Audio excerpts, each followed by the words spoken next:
Shalom, povo de Deus.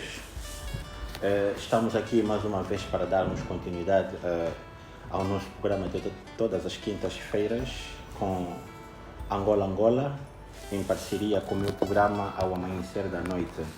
Não tenho muita coisa a dizer hoje, porque já passamos na introdução. Hoje vamos entrar mais na síntese, vamos ser um pouco mais curto e objetivo. Mas antes de mais, como nos recomenda a carta de Timóteo, capítulo 2, verso 1, em que, antes de mais tudo, que façamos orações, inclinemos nossas cabeças em oração. Pai da glória, obrigado mais uma vez. A Bíblia me diz que o seu povo será ensinado por ti mesmo.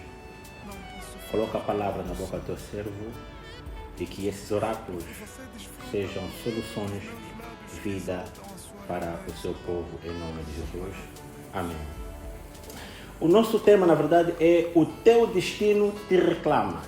Vimos na semana passada, na quinta da semana passada, e desde já queríamos aproveitar e endereçar nossas sinceras desculpas pelo atraso que tivemos na publicação do vídeo, e desta vez não permitiremos que sucedidos do gênero venham mais a acontecer. Hoje vamos falar de um outro subtema. Estamos sempre no destino te reclama, o teu destino te reclama, mas vamos abordar mais Deus mudou o vosso mal para o bem.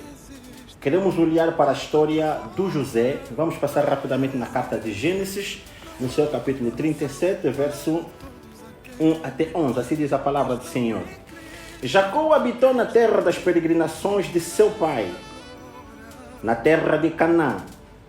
Esta é a história de Jacó. Sendo José de 17 anos, apacentava os rebanhos com seus irmãos, sendo ainda jovem. Andava com os filhos de Bila e com os filhos de Zilpa, mulheres de seu pai, e trazia mais notícias deles a seu pai. Israel amava José mais do que a todos os seus outros filhos, porque era filho de sua velhice, e fez-lhe uma túnica de várias cores. Vendo seus irmãos que o seu pai o amava mais do que a todos os outros filhos, odiaram-no e já não podiam falar com ele pacificamente. José teve um sonho e o contou a seus irmãos, por isso o odiavam ainda mais. Pois lhes disse: ouve, peço-vos este sonho que tive. Estávamos atando feixes no campo, e eis que o meu feixe, levantando-se, ficou de pé, e os vossos feixes rodeavam e se inclinavam ao meu feixe. Então lhe disseram seus irmãos: tu deverás, reinarás sobre nós?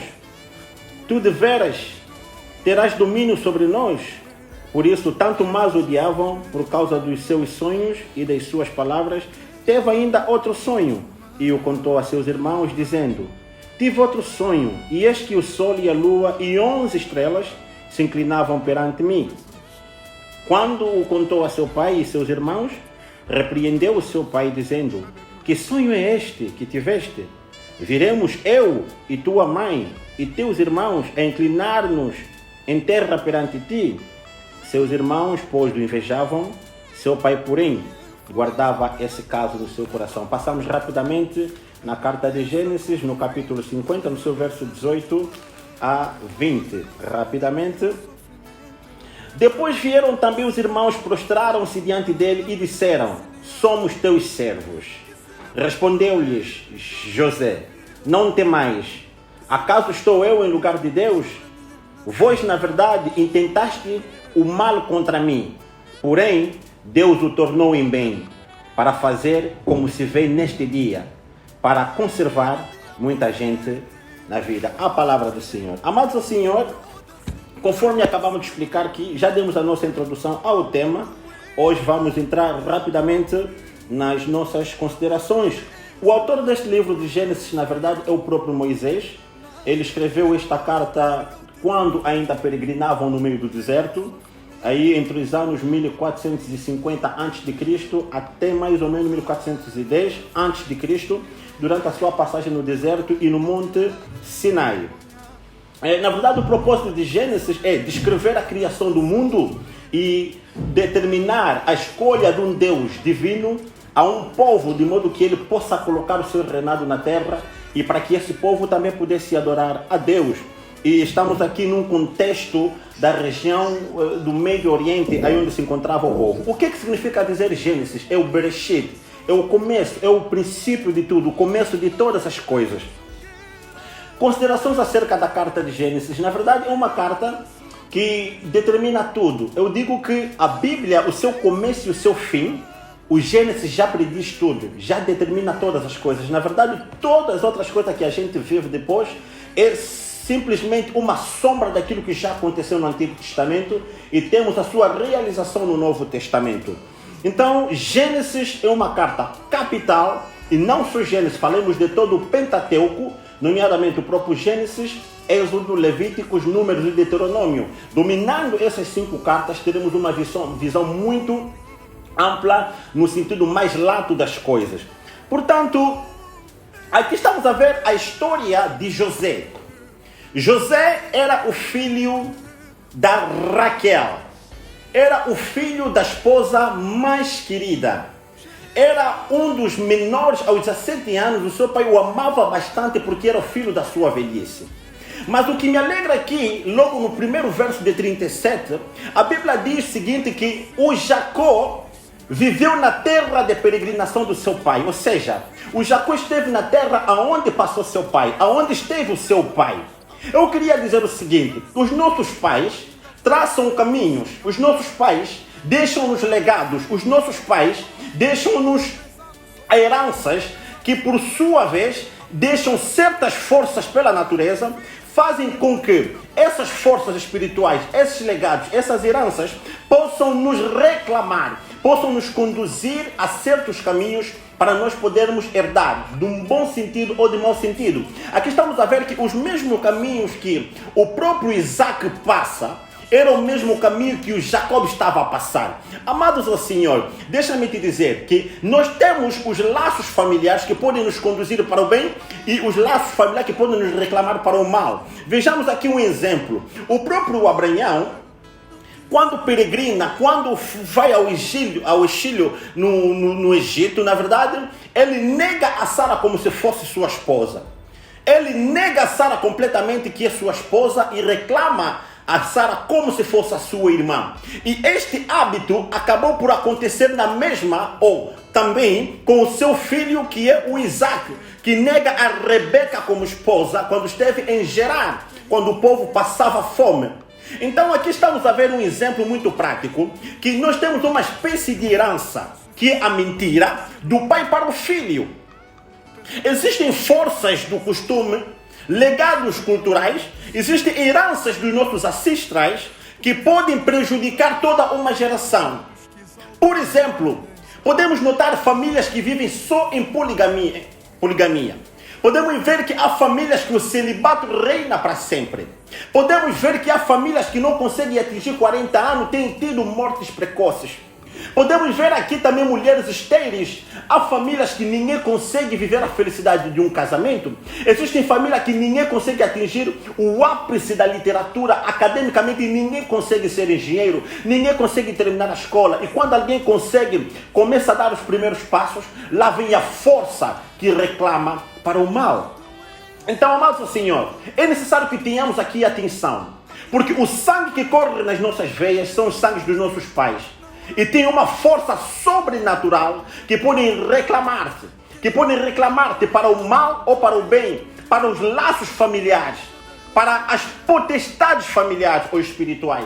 Então aqui estamos a ver que o mesmo caminho que Isaac passa, o próprio Jacó também passa por este caminho e ainda age da mesma maneira que o Abraão agiu, o Isaac também age. E estamos a ver essa mesma mentira acabou por perpetuar também na vida do Jacó, que era um enganador. Então aqui estamos a ver uma situação entre duas mulheres, amados. O Jacó tinha duas esposas. Uma delas é a Lia, que era a primeira, a menos querida. A segunda é a Raquel, que era a mais querida.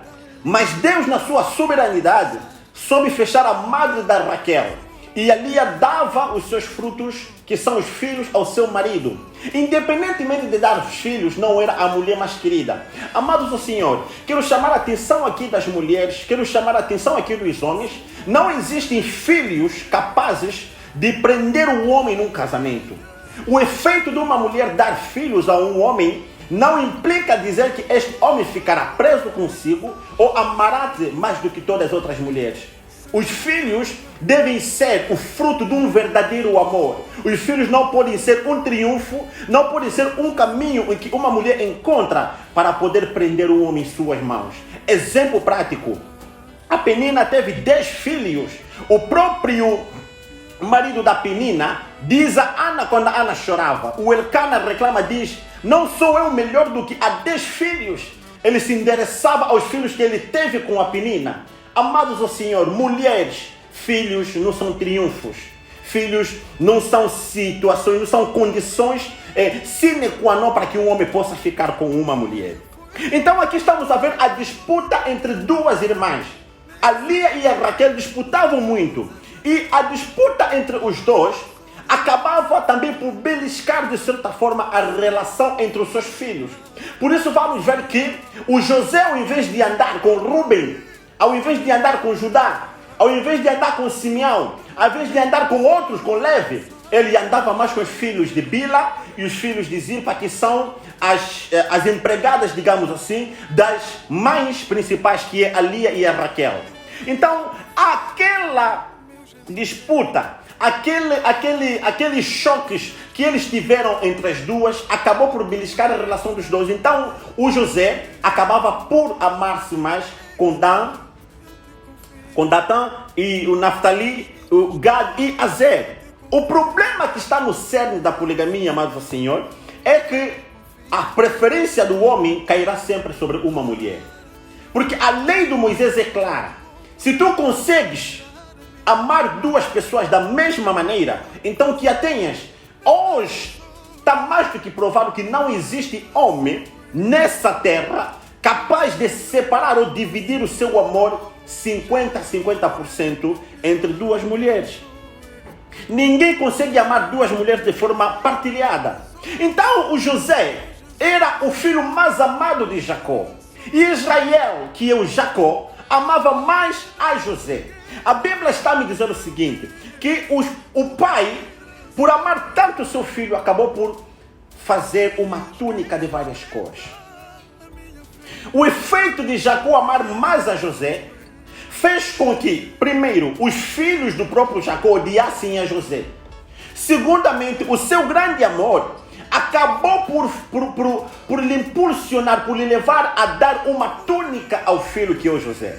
Amados do Senhor, pais e parentes, atenção que existem muitos problemas que existem nos seios de problemas, que a sua origem é a maneira com que os pais tratam os filhos. É a maneira com que os pais têm preferência entre os filhos. É a maneira com que os pais têm certas proximidades com o filho A ou com o filho B.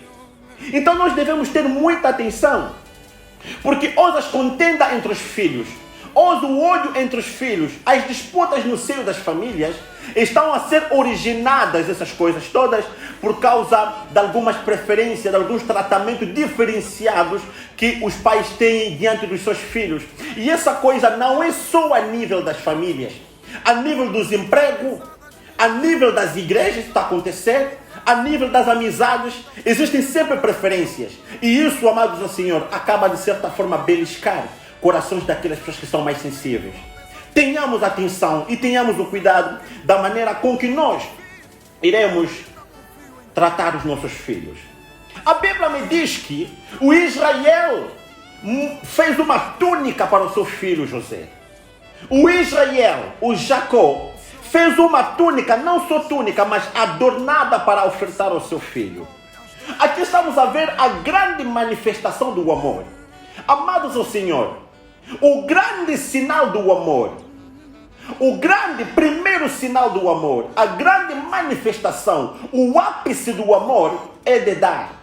Quem ama, amado ao Senhor, deve dar. A Bíblia me diz na carta de João, no seu capítulo 3, no seu verso 16, de tal forma que Deus amou o mundo. Ou seja, de tal forma que Deus amou-te quando estavas na prostituição. De tal forma que Deus amou-te quando estavas no pecado, quando estavas na bebedeira, quando eras assaltante, quando eras bandido. Esse Deus amou-te dentro do mundo e Ele deu o que é? O seu Filho unigênito, para que todo que nele crê não pereça, mas que tenha vida eterna.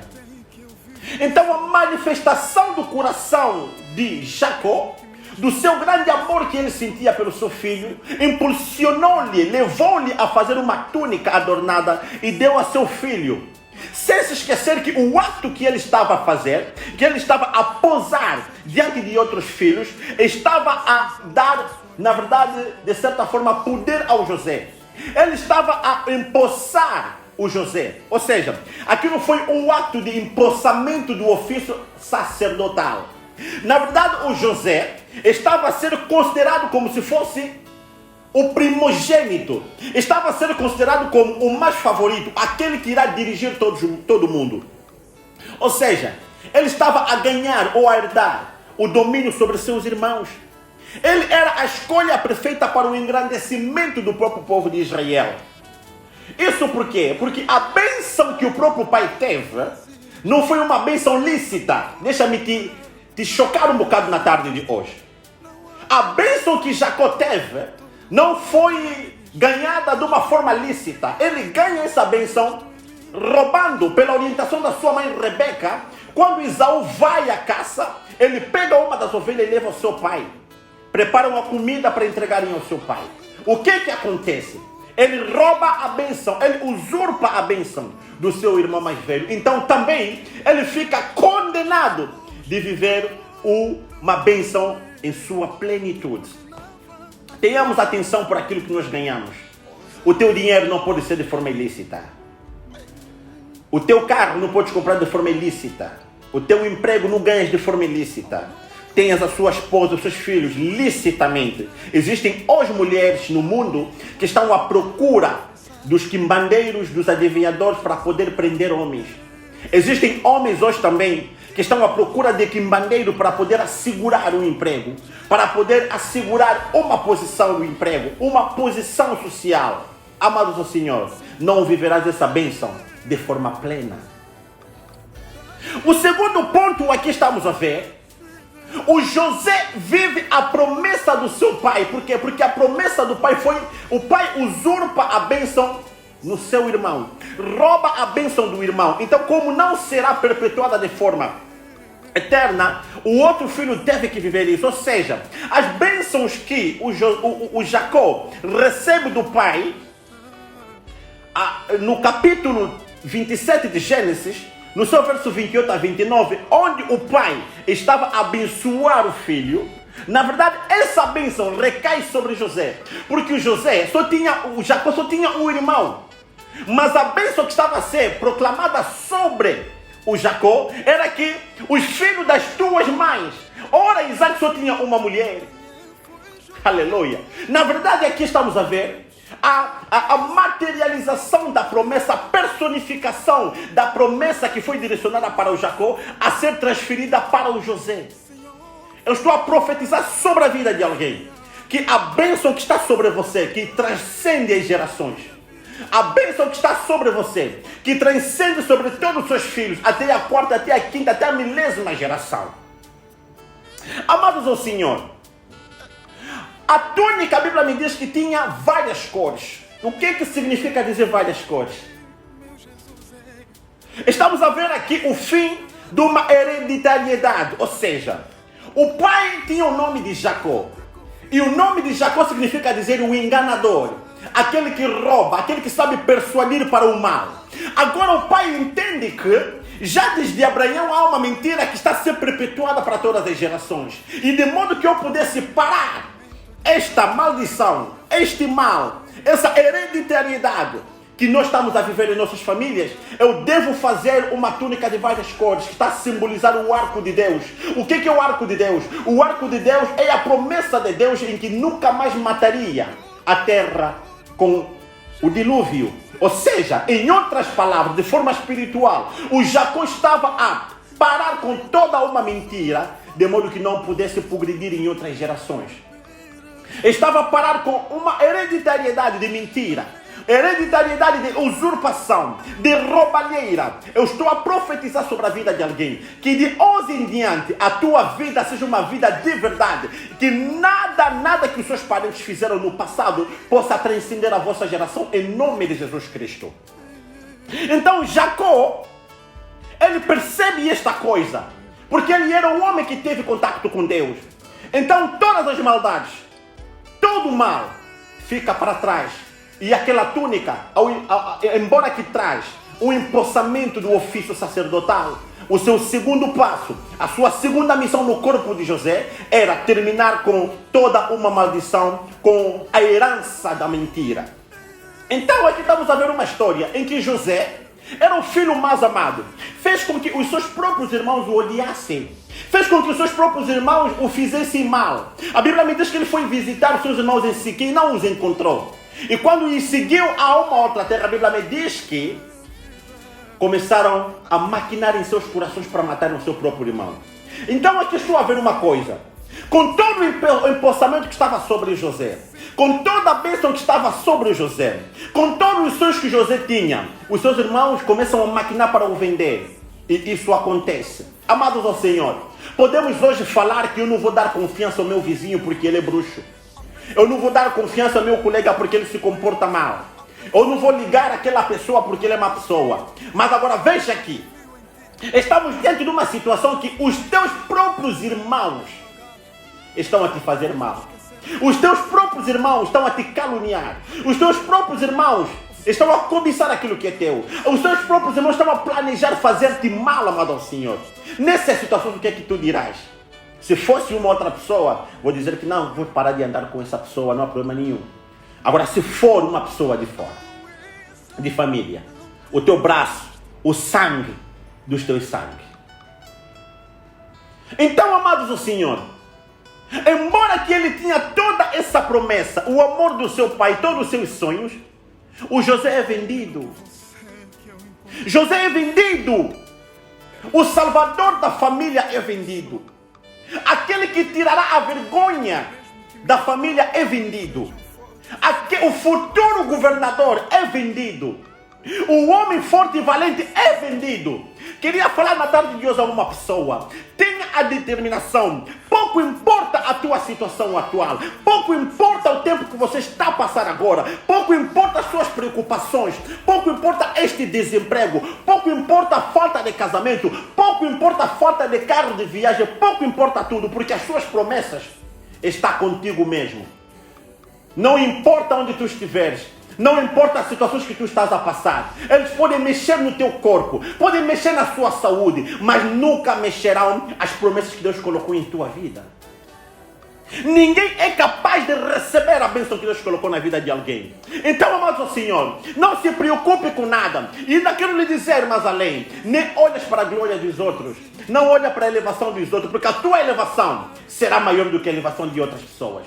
José só entra no Egito como escravo, entra como empregado, entra como alguém que estava a servir, mas afinal de contas havia um trono que estava lá guardado, havia uma promessa que estava lá guardada. Uma pessoa na tarde de hoje que está a sofrer perseguições, que está a sofrer calúnia, você que está na prisão, que está a ser maltratado, você que está a sofrer por aquilo que você não fez, saiba que esse Deus é capaz de te resgatar lá onde você está e te levar no lugar mais alto da sua vida. Amados ao Senhor, não olhe para a bênção dos outros, nem para a elevação, nem para a glória. O que Deus reservou para você soará melhor, porque Ele conhece o melhor caminho de te fazer andar e de onde Ele vai te levar. Escutai, eleva na verdade os seus olhos na montanha, de onde virá o teu socorro. O teu socorro não vem das mãos do teu pai. O teu socorro não virá da mão da tua mãe. O teu socorro não virá da mão de nenhum teu marido, nem da tua esposa. O teu socorro, amado Senhor, virá das mãos de Deus. A Bíblia me diz que o choro pode durar uma noite, mas logo pela manhã a felicidade vem. Amados ao Senhor, mantenham seus olhos fitos em Jesus. Havia um discípulo de Jesus, que quando viu Jesus andar no mar, todos os outros discípulos começaram a falar: esse é fantasma, esse é um bruxo, esse é um espírito maligno. Mas havia um que disse: não, esse aqui é o meu mestre. Amados ao Senhor, a situação que estás a ultrapassar de dificuldade, os teus problemas, que não te façam temer. Mantenha os seus olhos fitos em Jesus Cristo e Ele irá transformar o meu ambiente a seu favor. O Pedro, quando olha para os olhos de Jesus Cristo, a Bíblia me diz que ele disse: mestre, se és tu, diga alguma palavra para que eu venha ter contigo. Enquanto que ele mantinha os seus olhos fitos em Jesus, a atmosfera transformou-se a seu favor. O Pedro andou sobre o mar. O Pedro dominou a natureza. Da mesma forma que há tempestade no mar, há problemas. Mas tu, amado ao Senhor, mantenha os seus olhos fitos em Jesus. Mantenha a sua fé inabalável, intacto, olhando para Jesus. Quero lhe assegurar, na tarde de hoje, que esse Jesus que eu sirvo, que eu conheço, que operou grandes milagres em minha vida, Ele é capaz de te fazer sorrir. Esse Deus que chamou-me no ministério evangélico, Ele é capaz, com o primeiro choro do teu bebê, enxugar todas as suas lágrimas do passado. Esse Deus é capaz, com o primeiro salário do novo emprego que você ganhará, recuperar todo o tempo perdido, amado ao Senhor. Esse Deus não abandona os que lhe procuram. Davi está dizendo: eu cresci, envelheci, não cheguei de ver um justo abandonado. Então, como minha conclusão na tarde de hoje, eu queria lhe dizer o seguinte: o tempo de Deus não é igual ao tempo dos homens. Deus pensa diferente. Não procura que a tua vida siga os mesmos passos de outras pessoas. Procura que a sua vida siga os passos de Deus, porque Ele conhece melhor o caminho que vai te levar para a sua salvação. Essa era a nossa mensagem para o dia de hoje, com a promessa de voltarmos na quinta-feira. Queria agradecer ao meu irmão Fiston Mbemba, que está na organização. Que Deus o abençoe bastante. Conforme disse da outra vez, é necessário pessoas do gênero para que o Evangelho seja propagado. Vamos fazer a oração. Pai da glória, o mundo das trevas levantou-se contra seus filhos. Covid levantou-se contra seus filhos. A pobreza levantou-se contra seus filhos. O mundo das trevas reclama-nos para o mal, quer nos ver no precipício. Mas a Bíblia me diz em Gênesis 50, 18 a 20, por mais que eles intentem para o mal, por mais que eles planejem, maquinem o mal, Deus é capaz de transformar este mal para o bem. Jesus, eu serei a cabeça e nunca a cauda. Podem me ver a sofrer, mas verão-me, Pai da glória, como eu subirei na mesa do trono, e o meu cálice irá debordar, transbordar diante dos meus inimigos. Pai, a todos quantos que acompanharam essa pregação, os abençoe, e os que acompanharão no futuro, Pai, que o Espírito que acompanha a palavra do seu servo possa levar a revelação, a lucidez, a luz, Pai, na vida dos seus filhos. À frente do seu povo seja o guia, atrás como protetor e ao lado como amigo fiel. Assim oremos em nome de Jesus Cristo. Amém.